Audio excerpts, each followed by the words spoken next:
నిరీక్షణ న్యూస్కు స్వాగతం. నేను మీ మ్యాజిక్ రాజా. ప్రజా పాలన పేరుతో అధికారంలోకి వచ్చిన కాంగ్రెస్ ప్రభుత్వంలో ప్రజాస్వామ్య హరణం జరుగుతోందని, మున్సిపల్ కార్పొరేషన్ ఎన్నికల్లో పోలీసు యంత్రాంగం, పాలనా యంత్రాంగం కండువా లేని కాంగ్రెస్ పార్టీ కార్యకర్తల్లా పనిచేశారని బీఆర్ఎస్ నాయకులు కౌశిక్ హరి ఆరోపించారు. గోదావరిఖని ప్రెస్ క్లబ్లో గురువారం ఏర్పాటు చేసిన మీడియా సమావేశంలో బీఆర్ఎస్ పార్టీ నాయకులు నడిపెల్లి మురళీధర్ రావుతో కలిసి హరి మాట్లాడుతూ, రాష్ట్రంలో కార్పొరేషన్, మున్సిపల్ ఎన్నికల నోటిఫికేషన్ వచ్చినప్పటి నుండి కాంగ్రెస్ ప్రభుత్వం ప్రతిపక్ష పార్టీల అభ్యర్థులను బెదిరిస్తూ భయభ్రాంతులకు గురిచేస్తూ వచ్చిందన్నారు.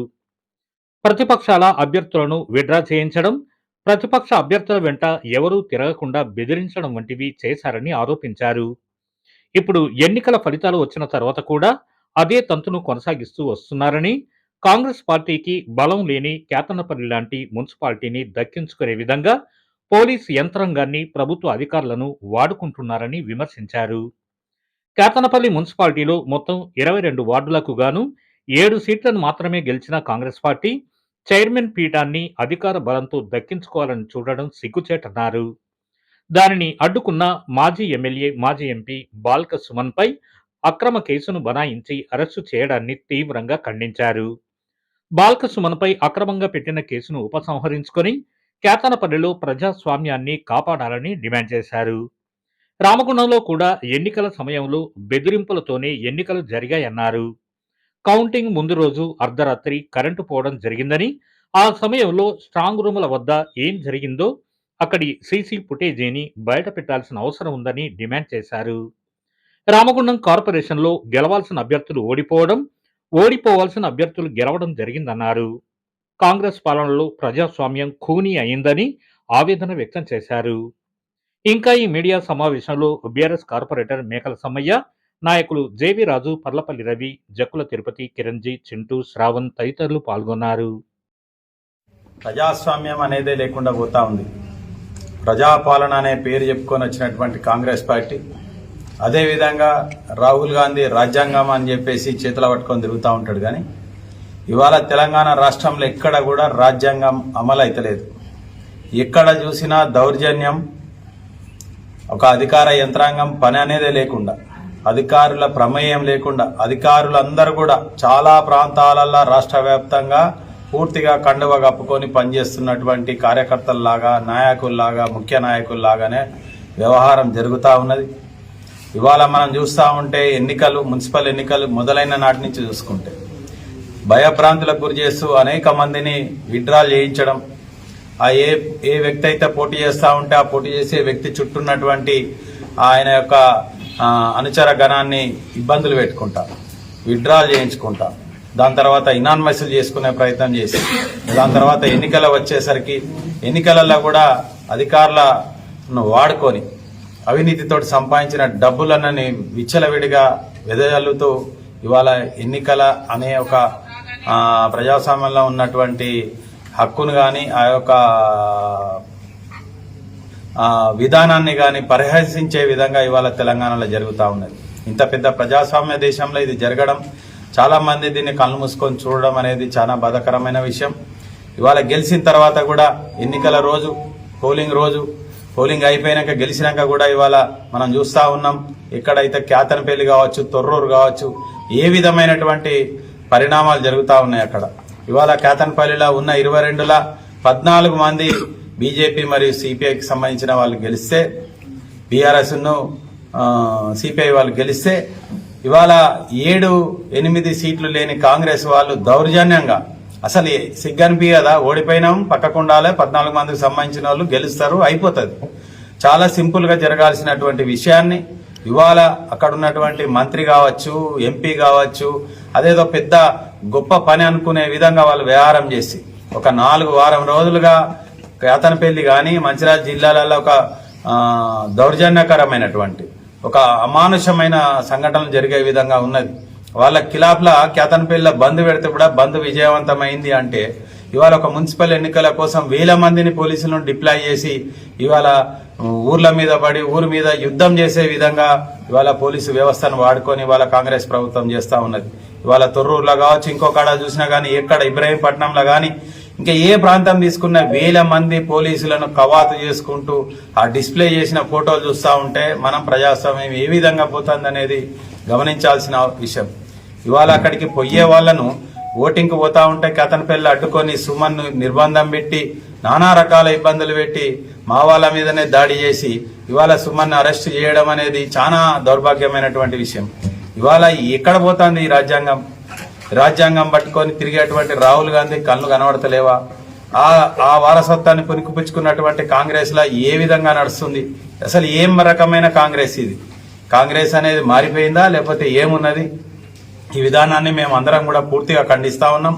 సుమన్ అరెస్టును మేమందరం కూడా తీవ్రంగా ఖండిస్తా ఉన్నాం. ఇది ప్రజాస్వామ్యాన్ని అపహాస్యం చేసిన బ్లాక్ డే రోజుగా ఇది నిన్నటి దినం జరుగుదాల్సిన అవసరం ఉన్నది. ఇవాళ 14 మంది గెలిచినటువంటి కౌన్సిలర్లకు విలువ లేదా? అసలు ఏం ఈసీ అనేది ఏం చేస్తా ఉన్నది?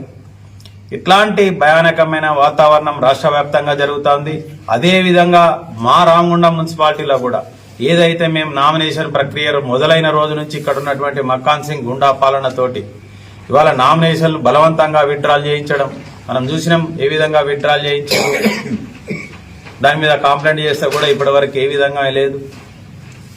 పోటీలు జరిగేటప్పుడు కూడా ప్రతి ఒక్కరిని బెదిరియడం, నానా హింసకు గురి చేయడం, అదేవిధంగా 12వ తారీఖు రాత్రి రోజు కరెంటు పోయిందనడం, అసలు అక్కడ ఏమో జరిగిందనేది అపవాదు వస్తా ఉన్నది. ఈ ప్రాంతంలో ఏదైతే స్ట్రాంగ్ రూమ్ల కాడ బ్యాలెట్ బాక్సులు ఉన్న కాడ అసలు బ్యాలెట్ బాక్సులకు ఏ విధంగా రక్షణ కల్పించారు, అసలు అక్కడ ఏం జరిగింది అనేది ప్రతి ఒక్కరికి కూడా అనుమానం ఉన్నది. వాళ్ళ చాలా మంది ఓడిపోయే వాళ్ళు గెలిచిర్రు, గెలవాల్సిన వాళ్ళు ఓడిపోయారు. అసలు ఇది ఎట్టి పరిస్థితులకు గెలవరు అనుకునేది కూడా గెలిచిర్రు. దీన్ని అంతటికి కూడా ఒక అపోహ ఉన్నది. దాన్ని మేము గతంలో కూడా ఒక వీడియో ద్వారా చెప్పినాం. దయచేసి అధికారులందరూ కూడా దాన్ని వీడియోను మీరు అక్కడ ఉన్నటువంటి సీసీ కెమెరాలను మీరు ప్రదర్శించాల్సిన బాధ్యత మీ మీద ఉన్నది. రెండవది, పోలింగ్ రోజు విచ్చలవిడిగా పోలీసును ఉపయోగించి మా అభ్యర్థుల మీద కానీ అభ్యర్థులు ఉన్న చోట్ల కానీ వివిధ రకాల దాడులు జరిగినాయి. ఇవాళ బొడ్డు రవీందర్ ఇంటికాడ మన 1 టౌన్ సిఐ ఇంద్రసేనారెడ్డి గారు ఆయన కారు అక్కడికి వచ్చి పోలింగ్ సెంటర్కి వస్తుంది. పోలింగ్ సెంటర్ వరకు వచ్చే వరకు అక్కడ ఉన్నటువంటి మనుషులందరూ చెదిరిపోయి కొన్ని ఇళ్లలోకి వెళ్ళిపోతా ఉంటారు. ఆ పోలింగ్ సెంటర్ కు 50 మీటర్ల లోపటినే బొడ్డు రవీందర్ ఇల్లు ఉంటుంది. దాంట్లోకి అందరు పోయినాక ఈయన ఆ ఇంట్లో లోపలికి వస్తాడు. లోపలికి వచ్చేసి అక్కడ ఒక పెద్ద మనిషి ఉంటే పెద్ద మనిషిని చెంపపంటి కొడతాడు, ఈ ఇంట్లో మీకేం పని అని. అరే నీకు భయపడే జనాలు ఉరికొచ్చి ఇళ్లలో దాక్కున్నారు, సీసీటీవీ కెమెరాలలో క్లియర్ గా కనబడుతుంది. ఆవిడ ఇంట్లోకి పోయిండు. మా అభ్యర్థి వాళ్ళ శ్రీమతి బొడ్డు రజిత, ఆమె అనారోగ్యంతో ఇంట్లో ఉంటది, ఆమె దౌడ వల్ల కొడతా అంటాడు. ఈ విధంగా నానా దుర్భాషలు ఆడి అనేక పోలింగ్ సెంటర్లలో, ఇది ఒక్కటే కాదు చాలా పోలింగ్ సెంటర్లలో ఈ విధమైన నిర్ణయాలు జరిగినాయి. దీన్ని మేము తీవ్రంగా ఖండిస్తా ఉన్నాం. ఈ ఎన్నికల ఏదైతే విధానం జరిగిందో, సరళి జరిగిందో, ఇది పూర్తిగా ప్రజాస్వామ్యానికి విరుద్ధంగా జరిగింది.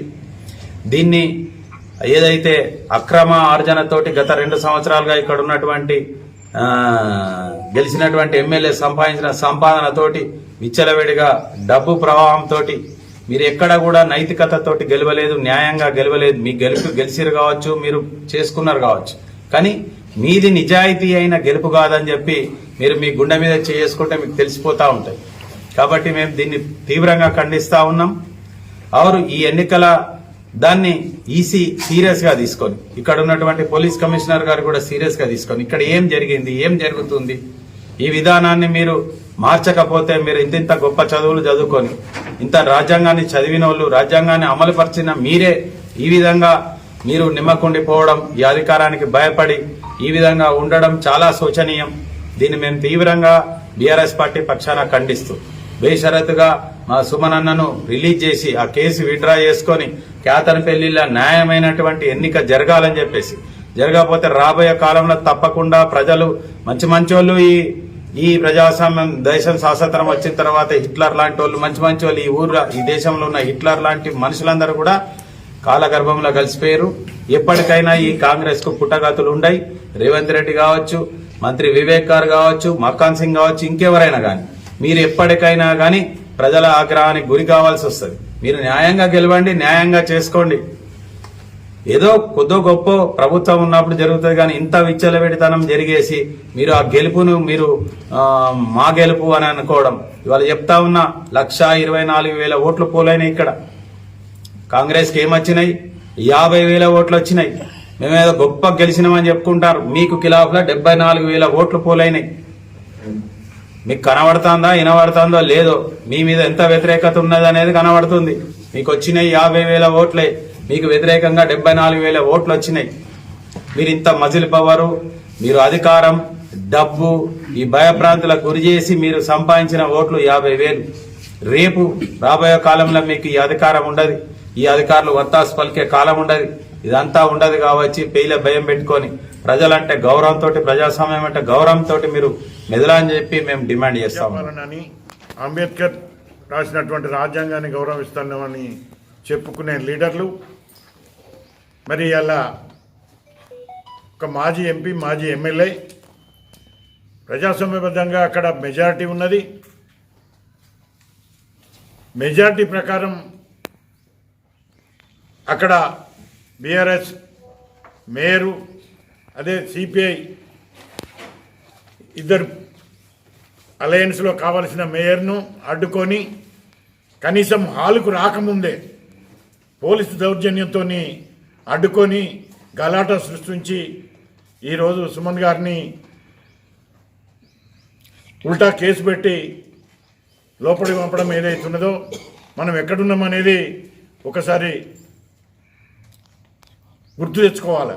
ప్రజలందరూ కూడా చూస్తున్నారు. మీ ప్రజాపాలన కాదు, ప్రజా కంటక పాలన అంటారు దీన్ని. ఏం చేస్తున్నారు మీరు? ఎక్కడ చూడండి, ఎక్కడ చూసినా దౌర్జన్యమే. ఇంకెన్నాళ్ళు ఇది? మీకు గతంలోకి ఇట్లా చేస్తేనే 20 ఏళ్ళు పక్కకు పెట్టిరు ప్రజలు. మళ్ళీ మీకు అధికారం వస్తే మళ్ళీ ఇట్లా చేస్తే మళ్ళీ 20 ఏళ్ళు మీకు అదే గతి పడుతుంది. ప్రజాస్వామ్యబద్ధంగా నడుచుకోండి. మనం గెలిచిన వెంటనే ప్రమాణ స్వీకారంలో ఏం చెప్తాం? రాజ్యాంగాన్ని గౌరవిస్తామంటాం, రాగదేశాలకు అతీతంగా పనిచేస్తామని చెప్తాం. కానీ చేసేదేంది? ఇది ఎక్కడ దౌర్జన్యం? ఆ రాష్ట్ర వ్యాప్తంగా 20-25 వస్తే ఆ 20-25 కూడా కానియరా? మీరు గెలిచిందే అక్రమంగా, ఎక్కడ కూడా నిజాయితీగా గెలవలే. అటువంటి గెలిచిన కాడ కూడా ఈ పరిస్థితి దాపురించిందంటే రేపు ప్రజలు ఓటేసినప్పుడు ఏమనుకుంటారనే ఇది కూడా ఉండాలి కదా మీకు. ఇంకెందుకు మరిగా ఓట్లేదు ఎందుకు? ఈ వ్యవస్థలు ఎందుకు? ఎలక్షన్ వ్యవస్థ ఎందుకు? ఎలక్షన్ కమిషన్ ఎందుకు? ఇవన్నిటిని నిర్వీర్యం చేస్తూ బలప్రయోగం చేసి మీరు మున్సిపాలిటీలను గుంజుకుంటామంటే ఇక మరి ఎలక్షన్ ఎందుకు పెట్టుకున్నాడు? ఇది దారుణంగా ఉంది. దీన్ని వ్యవస్థలన్నీ నిర్వీర్యమైపోయి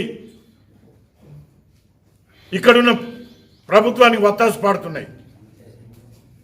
ఇప్పటికైనా మీరు ప్రజాపాలన అని చెప్పుకునే మీరు, మీ అధిష్టానం దీని మీద పునరాలోచన చేసి ఈ విధానాన్ని మారుకుంటే తప్ప భవిష్యత్తులో మీకు తిరుగుబాటు తప్పదు ప్రజల నుంచి. ఇక మనం ఓట్లేసి అక్కడ మేయర్గా కానివ్వడానికి సానుకూలమైన పరిస్థితులు కల్పించాలని ఈ సందర్భంగా తెలియజేస్తున్నాం. మన నిరీక్షణ న్యూస్ను వాచ్ చేయండి, లైక్ చేయండి, సబ్స్క్రైబ్ చేయండి, మీ మిత్రులకు షేర్ చేయండి.